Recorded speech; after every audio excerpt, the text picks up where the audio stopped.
So, good evening. Ito po yung third video, yung continuation po ng testing namin ng Sunny's battery. So, ito Sunny's batteries with LV Topsan na 5 kilowatt na hybrid off-grid. Tingnan natin kung magko-communicate.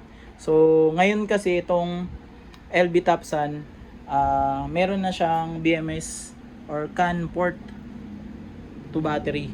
So, dati kasi wala to, yung kulay blue na NX100 dati wala po nito. So ngayon susubukan natin kung magko-compatible ba si Sunny's to LV Topsan. Kasi trinay ko na yung LV Topsan to LV Topsan.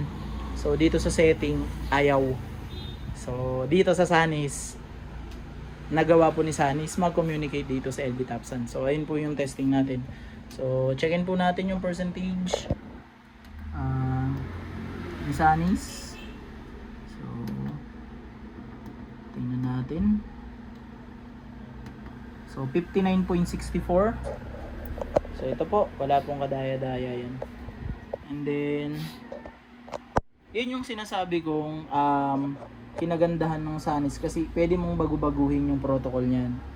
So kung saan magko-communicate yung inverter. Kasi may selected protocol lang kasi itong mga inverter na ganito, kung saan pwede mo siyang iset. Paano kung kukunti lang yung protocol? So ayan, so from 59, itong Sunny's kasi marami. 59%.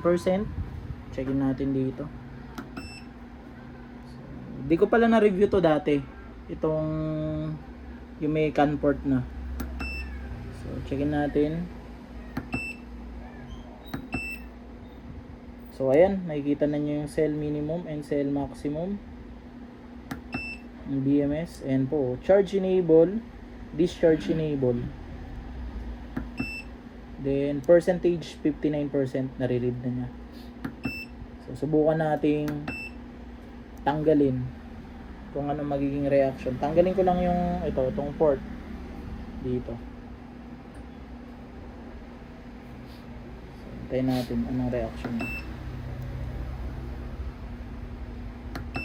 Re-react yan.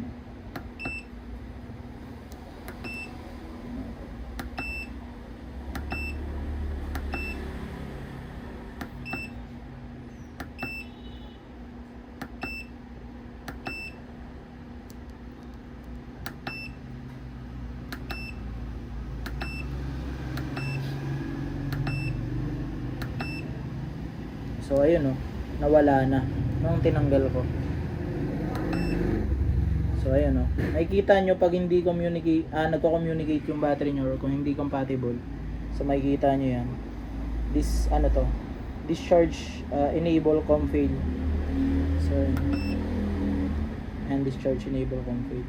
So pag hindi nagko-communicate, pero pag nagko-communicate, saksak na lang sa BMS port. So ayan, makikita nyo mag-enable yun.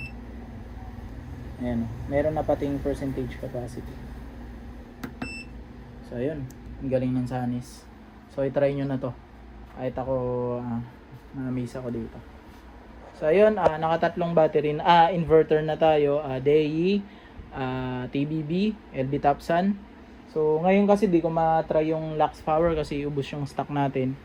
So wala ako ditong pwedeng mapag-testingan. So nasa site yung iba naming extra.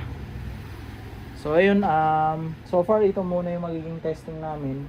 So ito lang yung, and then yung 6 kilowatt Pro naman, so possible na mag-communicate din siya kasi Pylon Tech protocol lang din naman yung sa Lux, yung sa LV Topsan na 6 kilowatt. So kayang-kaya nitong Sunny's nito.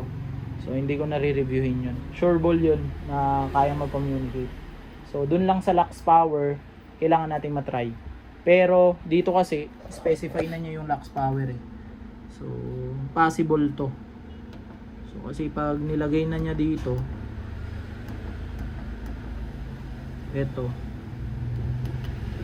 So may specification, may specified inverter na nasa Lux Power Tech. So magko-communicate yan. So dun sa may mga Lux Power pwede to. So may mga LV Topsan, ABB, DAE, Solis, meron na rin dito. Alagay na. So sure na magko-communicate yung mga yan basta nandiyan. So yun po, maraming salamat. LB Top Sun with Sunny's battery. So approve na approve po yun.